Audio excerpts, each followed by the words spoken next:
The intelligence cycle is the five-step process of developing raw information into finished intelligence for policymakers to use in decision-making and action. The 5 steps include, in order, planning and direction, collection, processing, analysis and production, and dissemination, which is the circulation of information. It is used to ensure that law enforcement agencies and all government agencies follow a system of checks and balances and are able to do their jobs thoroughly and correctly. Here are some baseline facts about the Pulse nightclub shooting. 49 people were killed and 53 were injured in a mass shooting at a gay nightclub in Orlando, Florida. The shooter was a 29-year-old Afghan man named Omar Mateen, who had called 911 during the attack so he could pledge allegiance to ISIS and let it be known that this was his motive. However, there is still no solid evidence that he was an ISIS fighter before the attack. There are still speculations that Omar chose the Pulse for his attack because it is a gay nightclub, as his parents admitted that he had expressed outrage after seeing 2 men kiss. Omar's ex-wife said that he was abusive, bipolar, and religious, but she did not believe his religion played a part in the attack. The FBI had interviewed Omar twice before, in 2013 and 2014, after he had expressed sympathy for a suicide bomber, but they turned out to be inconclusive, so the investigation was cut off. The Orlando Police Department received the first calls regarding the shootings and were therefore the first on the scene, along with the Orlando SWAT team. The Florida Department of Law Enforcement was called in after the mass shooting to assist. Since this crime victimized the LGBTQ community specifically, since it was a gay nightclub, the FBI must be involved and investigate it as a hate crime. The FBI would be involved even if this attack was not at a gay bar, because of the perpetrator's allegiance to ISIS, so the attack would have to be treated as a suspected terrorist attack as well. The ATF is also involved. Since the attacker used guns in his attack, we need to know when they were obtained, if they were purchased legally or illegally, or if they were purchased at all, and if there was another possible reason for the suspect to be in possession of such firearms. When the suspect called police while inside the club and pledged his allegiance to ISIS, he told police that there was a car outside with bombs and that he was going to set them off.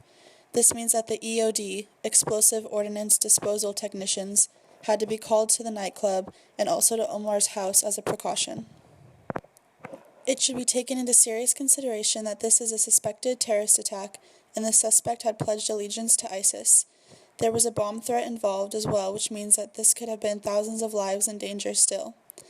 The need for cross-agency and international cooperation is very important in both this scenario and issues involving different nations, because having other agencies and law enforcement officers on your side and sharing information, ideas, and skills can be extremely beneficial and efficient, not to mention how difficult it would be to have those same agencies not want to help you or not want to gain information to solve a crime. In the collection phase of the intelligence cycle, some of the key types of information that should be sought after in the case of the Pulse nightclub shooting are who the suspect had been interacting with in the months, even years, prior to the attack in order to know if anyone had knowledge of what was going to happen, or if he was really in contact with ISIS as he claimed he had been. The law enforcement agencies need to assess the history of the suspect's mental and physical health and try to piece together what state he was in when he attacked the nightclub, since he's no longer alive to evaluate. A motive is important to try to uncover in this section also. Why did Omar choose this specific nightclub? Is there a reason for the attack happening on this specific day or time? In this case, open source intelligence is very helpful and effective as it encompasses things such as personal interviews and searching through social media, both of which are very useful in finding information about an individual, his thoughts, and his wants.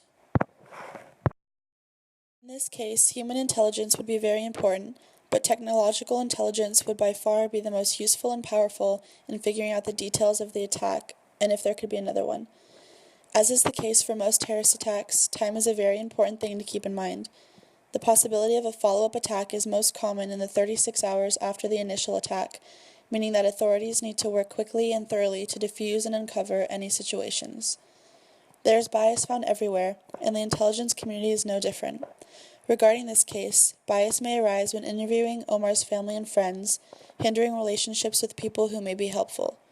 Unfortunately, there could also be bias surrounding the victims since they are homosexual, which would even further negatively affect the case and how it is analyzed and dealt with.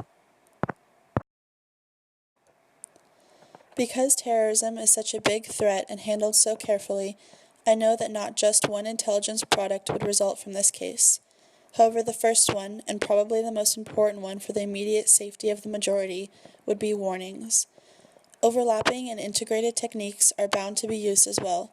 For example, posting warnings on certain news websites or social media sites to see if there are any suspicious reactions would be an overlapping of warnings and counterintelligence.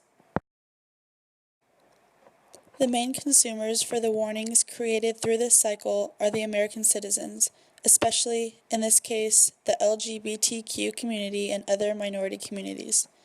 As for the warnings and counterintelligence overlapping product, it is meant to seem as if it is for the citizens, when in reality it's meant to obtain further information and single out others who may be a threat to society. Because this was arguably the worst act of terrorism on American soil, the story is going to be all over the news, and details are going to be misused and misleading. With the huge press and amounts of attention the situation is receiving, it may be difficult to get through to people and have them listen to certain information over other things they may be seeing and hearing. The aftermath of terrorist attacks seem to have a common theme regarding the decisions that are made by the leaders. More protection and more counterintelligence strategies and techniques, but still more fear instilled in the citizens. In the case of the Pulse nightclub shooting, it is hard to blame gun laws, although that is the easiest scapegoat. One could argue that since Omar Mateen had been investigated by the FBI twice in his past, he should not have been able to purchase firearms.